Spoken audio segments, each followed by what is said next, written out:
কাবাবগুলো বানানো রেডি। কাবাবটা সেই হয়েছে, সেই বলে না, সেই হয়েছে।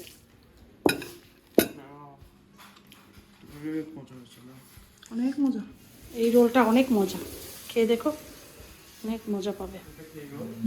এটা ব্রেড রোল, একবার নাড়া দিয়ে গেছি, কাঁচামরিচ দিলাম, কাঁচামরিচ কাটলাম।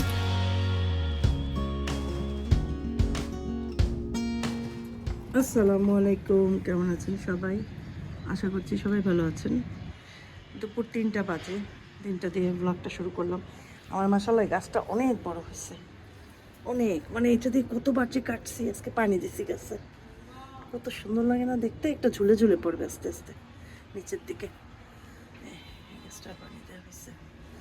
আর সকালে এত কুয়াশা থাকে, আমার বিকেলে দেখো কত সুন্দর, বোঝা যায় না তাই না, কত সুন্দর। জানালা আটকে দিচ্ছে, সাউন্ড আসে, ভয়েস এডিট করতেছি সেই জন্য। এখন কাবাব বানাবো। এখানে কিছু পেঁয়াজ দিছি, এখানে কিছু ক্যাপসিকাম দিছে, সাথে একটু কাঁচামরিচ দেবো 2টা।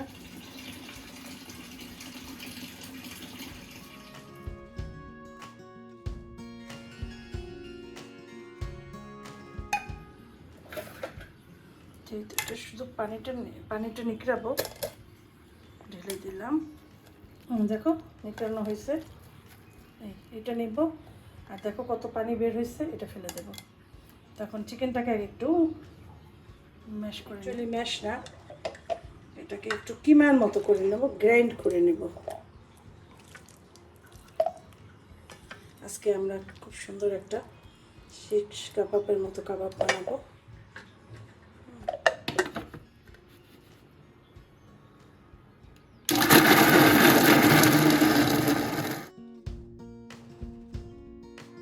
কাবাব মশলা, মরিচের গুঁড়া, জিরার গুঁড়া, ধনিয়ার গুঁড়া, গরম মশলার গুঁড়া,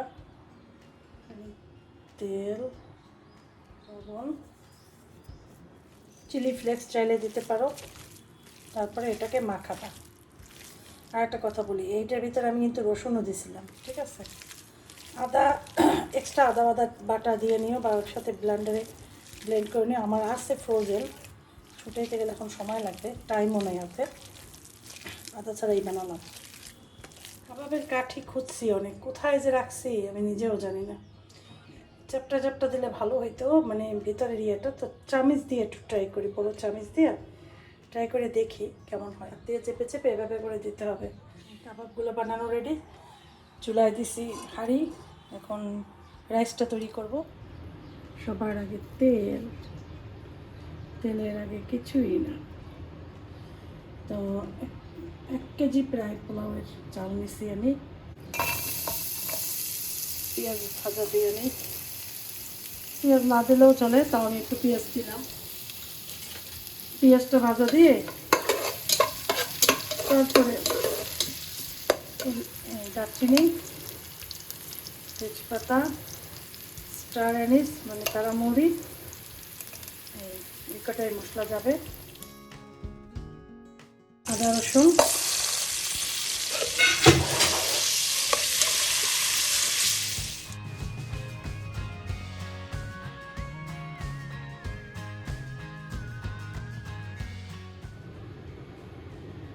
বেশি হয়ে গেছে নাকি পানি?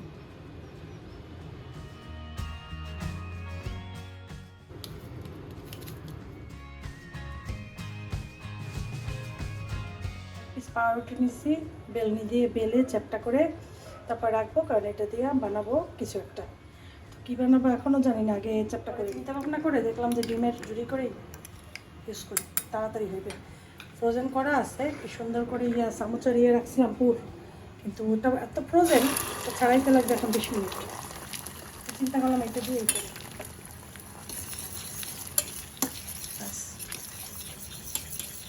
শর্টকাট কিন্তু এটা, তোমরা তাহলে আমাদের আটা মাখা লাগলো না, কিছু করা লাগলো না, পাউরুটি দিয়ে এভাবে করে তেলে ভেজে খেয়ে দেখবা, অনেক মজা হয়, অনেক। আচ্ছা, আমার তো ওটা উপরে উঠে গেছে। এখন আমি এটাকে একটু কালার ইউজ করবো, কারণ এটা কালার ইউজ করতে হয়। হ্যাঁ, যেহেতু হয়ে গেছে একটু, এখন আমি এটা কালার দেব, আর একটু স্যাফরন আর কালার একসাথে মিক্স করা পানি দিয়া তারপরে না যে স্যাফরনটা দিয়েছি, ঘ্রাণ আসবে খুব ভালো।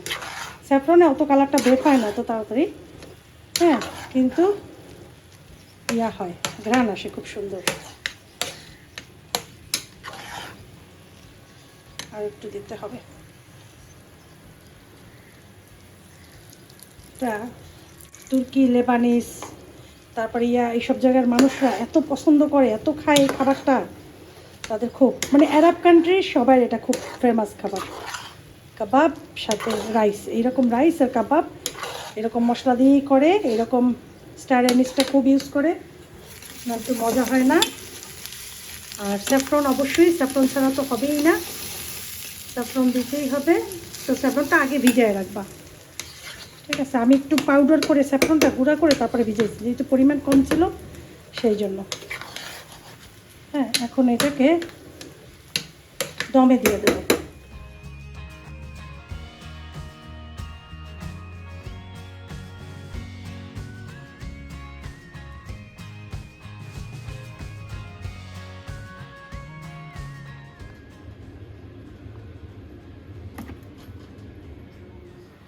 হ্যাঁ, টমেটো তো লাগবে। আইসেন টাকা নিতে?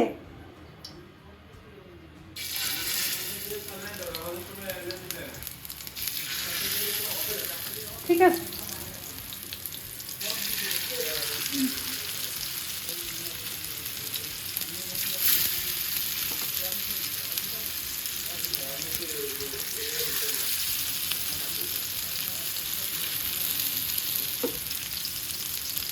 অসুবিধা নেই, অসুবিধা নেই। নিয়ে দিলে যাওয়া যাবে না, দিলেই লেগে যাবে, পড়বে। আমি পরে করে নিয়ে আবার কেমন।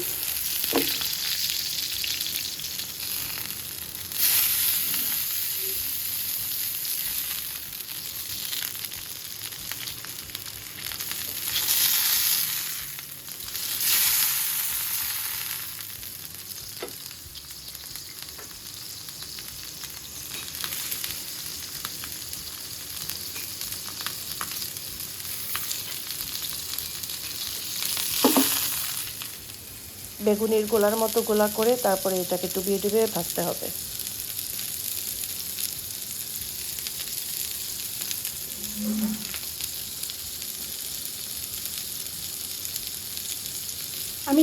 আমি রান্না করি প্রতিদিন এখন ইফতারে, আমি কিন্তু আমার ছেলেদের জন্য আমি মানে আমার এত খারাপ লাগে, আমি মানে সেটা বোঝাতে পারবো না।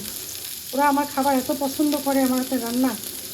আমার আশফাকের থেকেও আসেফের জন্য বেশি খারাপ লাগে, কারণ আসেফের খাবার দাবার তো সে বাংলাদেশি খাবার দাবার খায়, হ্যাঁ, মন মতো একটু তেমন তো খেতে পারে না, যেটা স্বাভাবিক, সত্যি কথা যেটা। যেহেতু ও যে জায়গায় আছে সেখানে এক ধরনের খাবারই খাওয়ায়। সেই ইফতারে বাংলাদেশে যেভাবে করে সাধারণত সাধারণ মানুষগুলা, এই যে ফল টল থাকে, বুট, পেঁয়াজু, বেগুনি, হ্যাঁ, এইসব ধরনের ইফতার। আমার ছেলেরা কখনোই এইসব ইফতার পছন্দ করে না। আমার ছেলেদের অনেক কষ্ট হয়, আমি বুঝি, কিন্তু আমার তো কিছু করার নেই। হ্যাঁ, তুমি শুধু দোয়া করা ছাড়া তো কিছু করার নেই। আমার সন্তানদের জন্য শুধু দোয়া করি।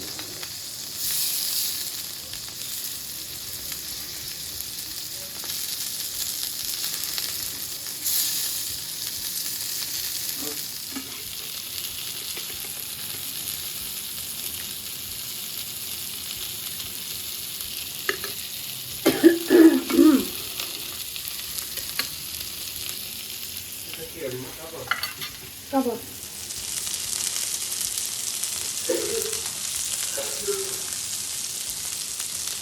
কাবাব আমার রেডি, পোলাওয়ের সাথে সুন্দর কাবাব। তবে আজকে অতিরিক্ত ঝুরঝুরা হয় নাই, পোলাওটা মিডিয়াম হয়েছে।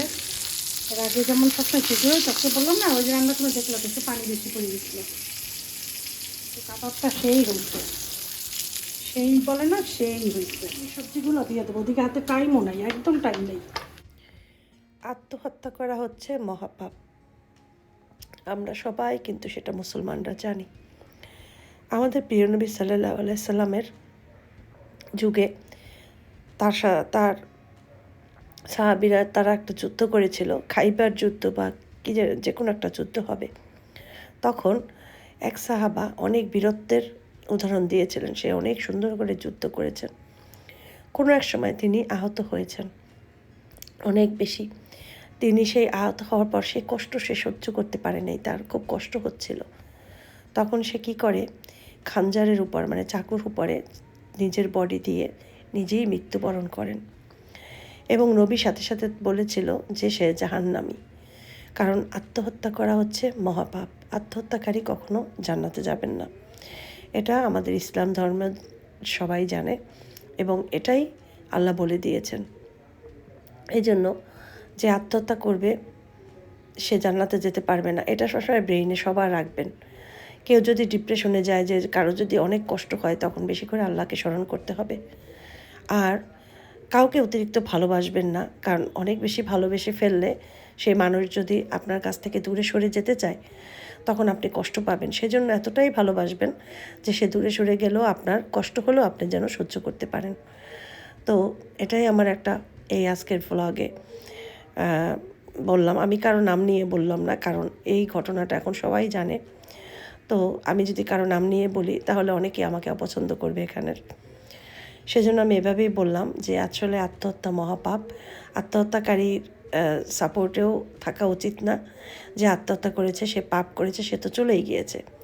তবে হ্যাঁ, কেউ যদি কারো কাছে না থাকতে চায়, কেউ যদি পিছে পিছে খারাপ কাজ করে, তাকে কখনো ঠেকানো যায় না। কোনো পৃথিবীর আইন তাকে ঠেকাতে পারবে না, পারে নাই। সেজন্য কোনো কিছু নিয়েই বাড়াবাড়ি করা ঠিক না।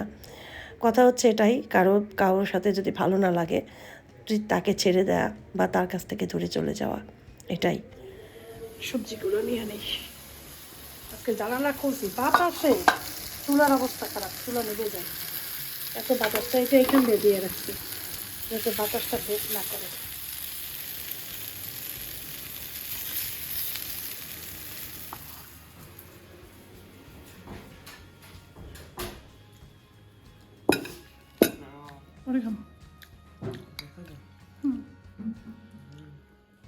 এইটা রোলটা খুব মজা হয়েছে।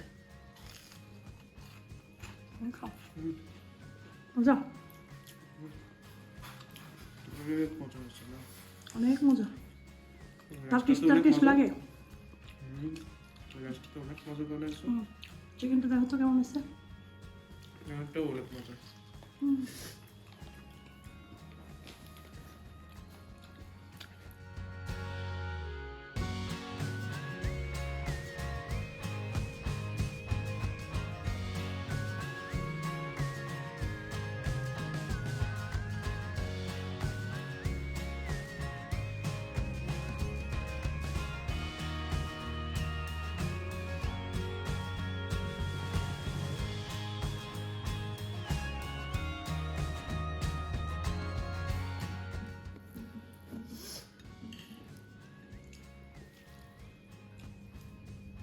বিসমিল্লাহ।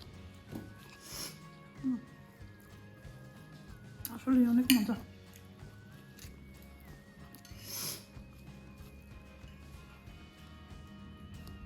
অনেক মজা হয়েছে। সেজন্য পছন্দ করি, সেজন্য আমাদের কাছে তো আরো ভালো লাগতেছে। অনেক মানুষ এইসব খাবার পছন্দ করে না, এত মজা কি বলবো। তো দামি একটা খাবার, কত অল্প সময় অল্প খরচে তৈরি করলাম।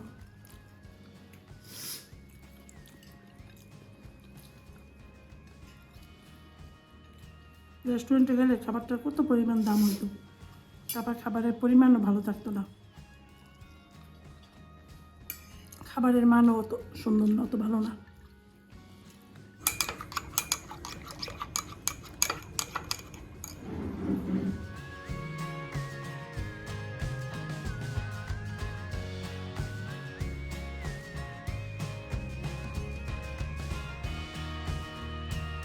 এই যে লাউটা, এই লাউটা মাত্র ওয়াশ করছি। এই লাউটা না রান্না করলে দুঃখ পাবো। এত সুন্দর লাউ বুড়া হয়ে যাবে আজকে যদি না কাটি। তাই ভাবলাম লাউটা কাটি, ইলিশ মাছ দিয়ে লাউটা করি, মজা লাগবে ইলিশ মাছ দিয়া। কি সুন্দর লাউ, বিচিগুলো কিন্তু নরম একদম, শক্ত না, কাটা মানে নেওয়া যাবে সব এরকম। একটা করছি, এই একটা, এটা মুরগির একটু ওই হাড্ডি কুড্ডি দিয়ে রান্না করব এটা, আর এইটা করব একটু ছোটো ইলিশ মাছ দিয়ে। এই দুইটাই আজকে রান্না করব। রাতে ইফতারের মানে সেহরিতেও খাওয়া যাবে, আবার কালকেও খাওয়া যাবে। 2 দিনেরটা একসাথে রান্না করে রাখতেছি, কারণ এত রান্না তো একদিনে খাওয়া যায় না। আর এই লাউ যদি রেখে দিতাম লাউ নষ্ট হয়ে যেত, তার থেকে রান্না করেই রাখি, কি বলো, তাই না? আর যদি সবুজ রাখার জন্য আমি এই অল্প করে ছিলছি, আর যদি বেশি করে ছিলতাম তাহলে এটা ভাজি করা যেত, কিন্তু আমি পাতলা করে ছিলছি কেন, তো কচি, চিন্তা করলাম যে এটা মোটা করে ফেলে দিলে খেতে মজা হবে না, সেই জন্য। আর কালারটাও সুন্দর গ্রিন গ্রিন দেখাবে, গ্রিন দেখালে ভালো লাগে। এখানে দিয়ে কাটা পেঁয়াজ, রসুন, আদা সব কিছু হয়ে গেছে। এখন সবজি মরিচের ধনিয়া জিরা দেওয়া দেবে।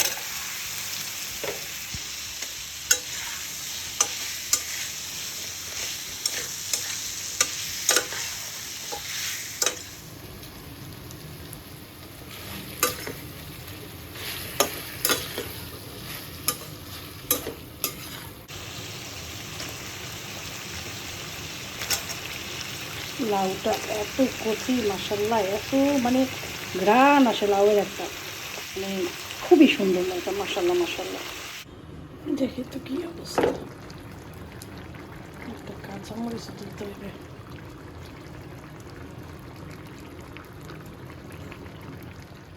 একবার নাড়া দিয়ে গেছি, কাঁচামরিচ দিলাম, কাঁচামরিচ কাটলাম, দিলাম, কাঁচামরিচের ঝালটা হবে। লাউটা একদম গলে গেছে, এত ভালো লাউ, ঠিকই লোকটা আমার অনেক ভালো একটা লাউ দিয়েছে।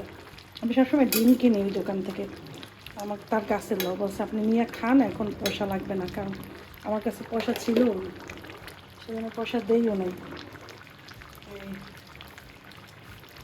জাস্ট করতে হবে।